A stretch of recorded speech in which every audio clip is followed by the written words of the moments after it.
मुख्यमंत्री जी को धन्यवाद दिया और इस बात के लिए एक बार फिर से प्रधानमंत्री जी को धन्यवाद दिया गया कि अयोध्या में भगवान रामलला का मंदिर बनाया और उन सब के दर्शन करने हम सब लोग साथ में जा रहे हैं। तो माननीय प्रधानमंत्री जी को भी मंत्रीगणों ने धन्यवाद दिया और माननीय मुख्यमंत्री जी को भी धन्यवाद दिया। मुझे ये बताते हुए बहुत प्रसन्नता है कि आज की बैठक में सिंचाई विभाग से संबंधित और पीडब्ल्यूडी विभाग से संबंधित बहुत सारी योजनाएं जो पुरानी चल रही थी उनके लिए सिंचाई की जितनी भी पुरानी योजनाएं थी जिसमें समय सीमा के अंदर काम पूर्ण हो, इसके लिए आवश्यक था कि कुछ बजट की आवश्यकता थी, उस बजट की वृद्धि भी की गई है। और ये पूरे प्रदेश की लगभग 10 से ज़्यादा योजनाएं ऐसी है जिसमें सिंचाई की योजना का कार्य समय सीमा में, उसके लिए बजट आज स्वीकृत किया गया। इसमें लगभग अंदाजन मैं बता रहा हूँ, लगभग 2000 से ज़्यादा ग्रामीण क्षेत्र में इस सिंचाई योजना का लाभ मिलने वाला है।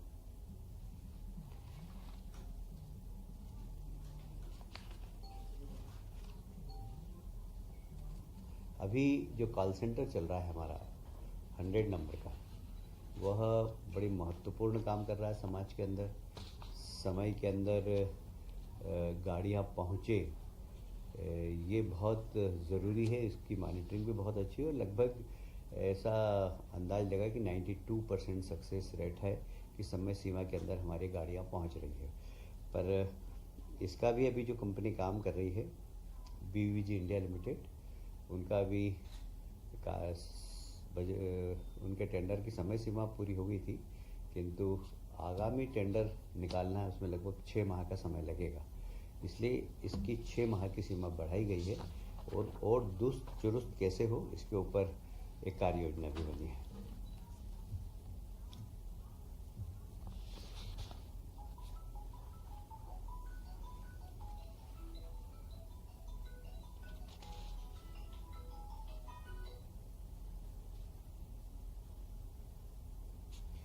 एक भारत शासन के नगरीय विकास मंत्रालय ने 100 स्मार्ट सिटी की योजना 2018 में प्रारंभ की थी। 1.0 उस योजना का नाम था। उसके अंतर्गत देश की 100 स्मार्ट सिटी माननीय प्रधानमंत्री जी ने घोषणा की थी कि इनको बहुत अच्छे शहर बनाए जाएं। उन 100 स्मार्ट सिटी में से एक बार फिर से एक नई योजना भारत सरकार ने प्रारंभ की है। 2.0 स्मार्ट सिटी योजना नाम है उसका। उसके अंतर्गत इन 100 में से ही 18 सिटी का चयन किया जाएगा और उनको लगभग 135 करोड़ रुपए की राशि दी जाएगी। वो विशेषकर काम करेंगे हरियाली के लिए, पर्यावरण के लिए, और इसलिए 100 में से 18 सिटी का चयन होगा। लगभग हमारी 2 या 3 सिटी आना चाहिए उसमें लगभग जो भी सिटी का चयन होगा उसको लगभग 135 करोड़ रुपए मिलेगा, जिसमें 50% राज्य शासन का समावेश भी होगा। आज मंत्रिमंडल की समिति ने उस योजना को भी स्वीकृति प्रदान की है। अभी 12-1 बजे दिल्ली में माननीय मंत्री जी कौन सी सिटी आएगी इसकी घोषणा करने वाले हैं। अभी वर्तमान में न्यायिक अधिकारियों के प्रशिक्षण के लिए एक न्यायिक प्राधिकरण ने एक योजना बनाई है, जिसके अंतर्गत न्यायालय में काम करने वाले न्यायाधीशों को समय समय पर प्रशिक्षण देना। इसके लिए जबलपुर में एक बिल्डिंग बनेगी जो लगभग उसका 450-500 करोड़ का बजट है। सिर्फ वो न्यायाधीशों को प्रशिक्षण देने में ही उपयोगी होगी। इसलिए न्यायपालिका की दक्षता बढ़ाने का ये काम है। सरकार ने उसको स्वीकृति प्रदान की है। एक बहुत महत्वपूर्ण निर्णय और हुआ है ग्रामीण पंचायत विभाग में। जो सचिवों के अनुकंपा नियुक्ति का विषय काफ़ी पेंडिंग था और जो सचिव काम करते करते यदि उनकी किसी भी कारण से मृत्यु हो जाती तो उनके परिवार को अनुकंपा नियुक्ति मिलना चाहिए, वह अभी निर्णय नहीं हो पा रहा था। पर आज माननीय मुख्यमंत्री जी ने जो भी सचिव काम करते हुए अपनी सेवा काल में जिनकी मृत्यु है उनको अनुकंपा नियुक्ति दी जाएगी, वो एक निर्णय लिया गया। जिले के बाहर हाँ, जिले के बाहर की जा सकती है, अभी तक जिले में होते थे। अभी जिले के बाहर हाँ, मैंने आपको बताया कि अगर आप कहें तो मैं एक एक योजना का नाम बता सकता हूँ। सिंचाई परियोजना की कन्या खेड़ी मध्यम सिंचाई योजना, ये भी, इसमें भी आज स्वीकृति दी है, बजट में प्रावधान किया गया है। बुरहानपुर जिले की उतावली माध्यम सिंचाई योजना, इस पर भी आज बजट में प्रावधान किया गया है, बजट बढ़ाया गया है। बंडा वृहद योजना जो कि सागर जिले की है, वहाँ पर भी लगभग, हालांकि राशि बहुत बड़ी नहीं है, कहीं 50 करोड़ कहीं 100 करोड़, पर हर योजना कंप्लीट हो समय सीमा के लिए अंदर, इसके लिए कैबिनेट ने निर्णय लिया है। भावसा सिंचाई योजना ये बुरहानपुर की है। झिन्ना ये सतना जिले की है। और ऐसे आप सभी जानते हैं कि मध्य प्रदेश ने सिंचाई में सारे देश में एक नया कीर्तिमान स्थापित किया है कि लगभग हमारी सिंचाई के माध्यम से किसानों की आर्थिक स्थिति काफ़ी ठीक हुई है, और इसीलिए हमने सिंचाई को अभी भी फोकस किया है। जितनी भी सिंचाई योजनाएं चल रही वो समय सीमा में पूर्ण हो, किसानों को उसका लाभ मिले और हमारे गांव की स्थिति मजबूत हो। ये टेम मध्यम सिंचाई योजना विदिशा की है। पवई मध्यम सिंचाई योजना पन्ना जिले की है। इस प्रकार लगभग 10 ऐसी सिंचाई योजनाएं थी जिसमें बजट की आवश्यकता थी। आज ऐसे ही इंफ्रास्ट्रक्चर में आज पीडब्ल्यूडी विभाग ने बहुत ही महत्वपूर्ण प्रस्ताव आज पास कराए हैं। एक सिंहस्थ को ध्यान में रखते हुए, अच्छा ये दूसरा है, एक ये न्यू डेवलपमेंट बैंक के माध्यम से लगभग 5,000 करोड़ का लोन लेकर प्रदेश की विभिन्न जिलों की वे सड़कें जिनकी बहुत दुर्दशा है, उसमें मेजर डिस्ट्रिक्ट रोड भी है और स्टेट हाईवे भी है, उन सब को बनाने के लिए 2 लेन 4 लेन इस प्रकार की सड़कें बनेगी। ये लगभग 3,500 किलोमीटर सड़कें बनेगी। इसमें लगभग 5,000 के आसपास खर्चा आएगा। ये लोन लेकर सारी सड़कें बनाई जाएगी। शहडोल जिले की व्यवहारी में रिंग रोड बनाना ये बहुत ज़रूरी था, क्योंकि वहाँ पर हमेशा ट्रैफिक जाम रहता है, रीवा जाने के लिए भी और सीधी जाने के लिए भी। वह एक ऐसा क्षेत्र है जहाँ पर हमेशा आवागमन में काफ़ी तकलीफ होती है। तो वहाँ पर एक 27 किलोमीटर का रिंग रोड आज मंजूर किया है। लगभग उसकी लागत होगी 147 करोड़ के आसपास। जबलपुर ज़िले में ही नर्मदा नदी पर एक झूला पुल, हालांकि इस झूला पुल में कैबिनेट ने निर्देश दिए कि इस झूला पुल के आसपास झूला पुल बन जाए, उसके बाद पर्यावरण ठीक हो, नदी संरक्षण ठीक हो, इसकी चेतावनी के साथ ये पुल की इजाज़त दी गई है। इसमें 60 करोड़ रुपया पहले लग चुका है। ये लगभग 177 करोड़ की योजना है। इसको भी आज कैबिनेट ने मंजूरी प्रदान की है। नीमच बाईपास ये बहुत सालों से लंबित था और बहुत आवश्यक भी है मालवा के लिए, क्योंकि वहाँ 4 लेन 8 लेन बन रही है, पर नीमच शहर में से काफ़ी ट्रैफिक जाता था।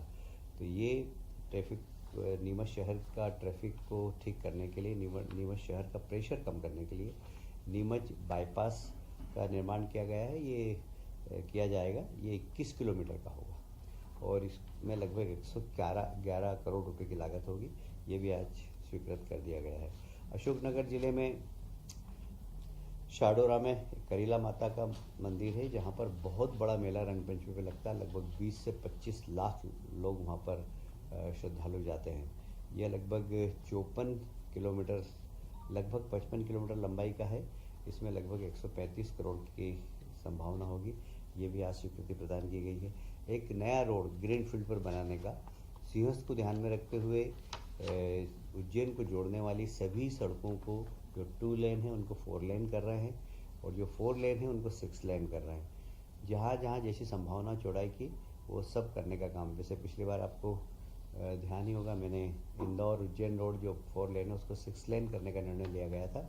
आज फिर उज्जैन जावरा रोड जो 4 लेन बिल्कुल नई सड़क बन रही है, ग्रीन फील्ड पर बनेगी। यह लगभग इसकी परियोजना की लागत है 5,000 करोड़ रुपया। इससे सड़क के बाद फिर वहाँ पर उस पूरे इलाके के अंदर एक कमर्शियल और औद्योगिक क्षेत्र भी बनाने की योजना है।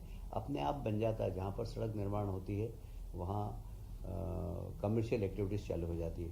तो यह रोड तो सिर्फ 500 करोड़ का, पर मुझे लगता है कि मोर देन 50,000 करोड़ के वहाँ पर इन्वेस्टमेंट आएंगे, जिससे कि एक बहुत अच्छा प्राइवेट 5,000 करोड़ है। 5,000 नहीं, सड़क तो 5,000 करोड़ की है। उज्जैन जाबरा से हैं? आपने 500 अच्छा, 500 करोड़ बोल दिया। उज्जैन जाबरा रोड की कॉस्ट कितनी है? 5,000 5,000 करोड़, 5,000 करोड़ की है। और लगभग इसमें मुझे लगता है कि आसपास जो कमर्शियल एक्टिविटीज़ होगी वो 50,000 से 1,00,000 करोड़ के आसपास के होना चाहिए। इतना इसका कमर्शियल एरिया इस क्षेत्र के अंदर बढ़ेगा।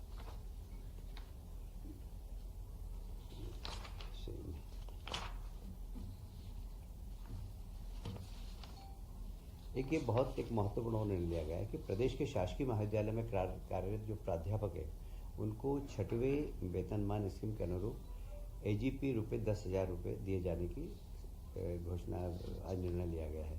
वास्तव में जब इन प्राध्यापकों को 10,000 रुपये अतिरिक्त 6वें वेतनमान का मिल जाएगा, जिससे इनका अपग्रेडेशन हो जाएगा और ये अपने अंडर में फिर विद्यार्थियों को PhD भी करवा सकते हैं। तो अभी जो प्रोफेसर्स PhD करा रहे हैं उनकी संख्या कम है, उनके पास बहुत वर्कलोड होगा। पर ये जब लगभग मेरा ख्याल है इसमें